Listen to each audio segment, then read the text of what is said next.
من أول حلقة في لعبة الحبار بنقابل واحد اسمه جي هون. ده سواق تاكسي على الحديدة، حياته بايظة من كل ناحية، مطلق وعيلته متبهدلة وغرقان ديون للبلطجية، وكمان بيسرق من أمه علشان يلعب قمار.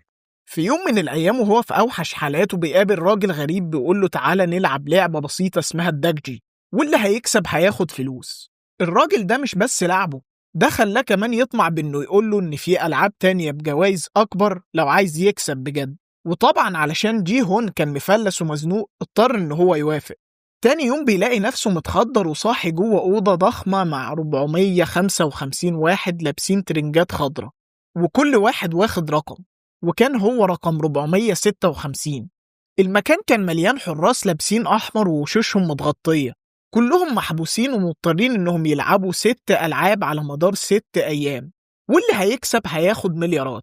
جي هون يكتشف إن صاحبه القديم سانج وو رقم 218 موجود معاه، ومعاهم راجل عجوز غريب كده رقم 1، واللي بيقرروا إن هم يساعدوا بعض.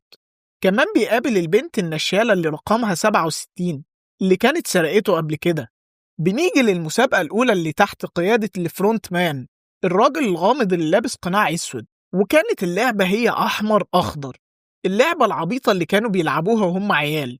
لكن المرة دي لو هتتحرك غلط هتلاقي الرصاصة في نص دماغك. أول واحد بيغلط وبيتصفى قدام الكل، الناس بتنهار وتجري زي المجانين، بس اللي بيجري بيلاقي الرصاص وراه. نص العدد مات في ثانية واحدة، وجي هون وصحابه بينجوا بالعافية. وكان كل ما حد يموت كانت الفلوس في الخزنة بتعلى أكتر وأكتر، بس بيجوا بعد كده يصوتوا كلهم إن هم يوقفوا اللعبة، والحراس بيسيبوهم يرجعوا بيوتهم من غير ما أي حد ياخد ولا مليم. بعد ما رجعوا بيوتهم جي هون حاول إنه يبلغ البوليس عن اللي حصل في اللعبة، بس محدش كان مصدقه وقالوا عليه إن هو بيهرتل. الوحيد اللي خد كلامه بجد كان ضابط اسمه هوانج جون هو، علشان أخوه كان اختفى قبل كده بعد ما وصله نفس الدعوة الغريبة دي.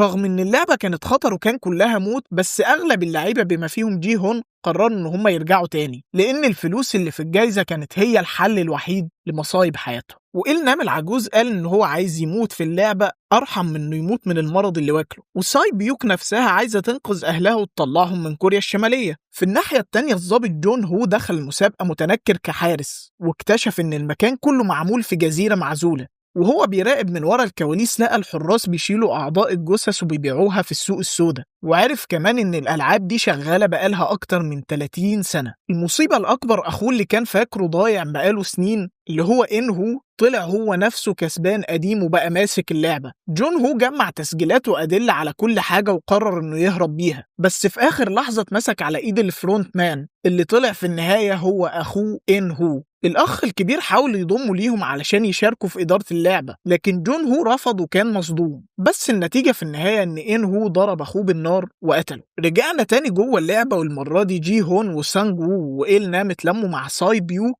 وواحد جديد اسمه علي، وده واحد باكستاني كان عايش حياة صعبة مليانة عنصرية جوه كوريا الجنوبية، علشان ندخل على اللعبة التانية اللي كانت غريبة شوية، وكانت عبارة عن إن كل واحد بيختار شكل من الدايرة والنجمة والمثلث والشمسية، والشكل اللي بيختاره لازم يقطعه من بسكوتة هشة جدا. جي هون طبعا اختار أصعب شكل بالصدفة وهو الشمسية، بس قدروا إنه يخلصها بالعافية زي أصحابه. بعد اللعبة دي ظهر الوحش الحقيقي وهو اللاعب 101. الراجل دخل في خناقة واتهم واحد إنه واكل أكل زيادة عن حصته، وفي الآخر قتله قدام الكل. بس اللي حصل إن الفلوس في الجايزة كبرت أكتر. هنا دوك سو فهم اللعبة وقال طب ما أنا ممكن أقتل الناس بإيدي وأسهل الطريق عليا، وفعلا عمل شلة معاه ومعاهم اللاعبة 212 مين يو، وبدأوا يعملوا شغب جوه المكان. في الناحية التانية جي هون وأصحابه اتجمعوا علشان يحموا نفسهم طول الليل المميت لحد ما عدوا للعبة التالتة. اللعبة التالتة كانت شد الحبل، وكان كل فريق لازم يكون 10 أفراد. دوك سو طبعا غدر بمين يو وراح عمل فريق كله رجالة أقوياء. مين يو ما لقيتش غير فريق جي هون وانضمت ليهم، رغم ان شكلهم كان أضعف، بس العجوز إيل نام طلع عنده خبرة واستراتيجية ذكية قدرت انها تنقذ الفريق كله. علشان ندخل على اللعبة الرابعة وهي لعبة البيلي، وكانت عبارة عن ان كل واحد لازم يختار شريك معاه.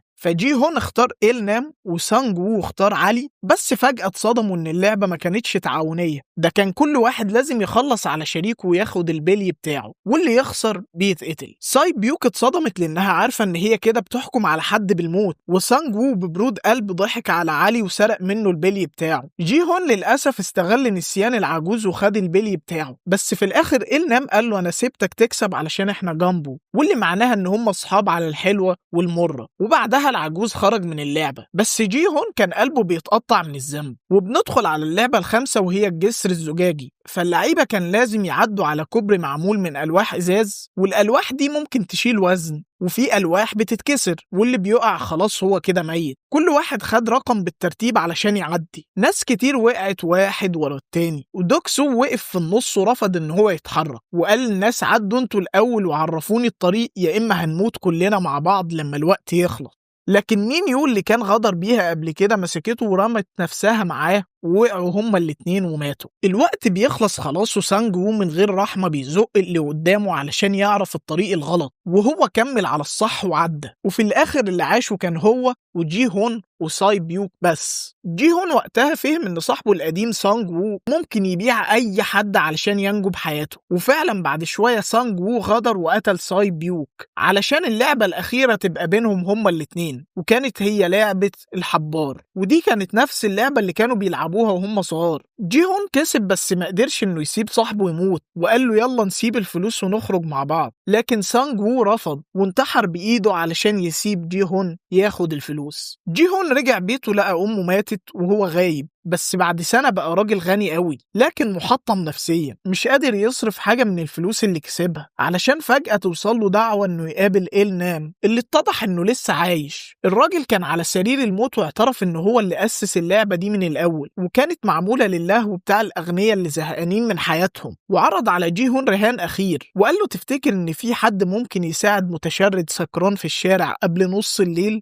جي هون وافق، وبالفعل شاف حد بيوقف يساعد الراجل ده، وإل نام خسر الرهان، وقبل ما يموت ابتسم له. بعدها جي هون خد أخو ساي بيوك اليتيم ووداه يعيش مع أم سانج وو، وادالهم فلوس تكفيهم يعيشوا حياة مرتاحة. وأخيرا قرر إن هو يسافر يشوف بنته علشان يصلح علاقتهم، لكن شاف بعينه واحد بيتجند للعبة الجديدة. وقتها غير قراره، وبدل ما يسافر لبنته رجع وقرر إنه يدخل اللعبة من تاني، بس المرة دي علشان يوقف ويكسر الدائرة الجهنمية دي.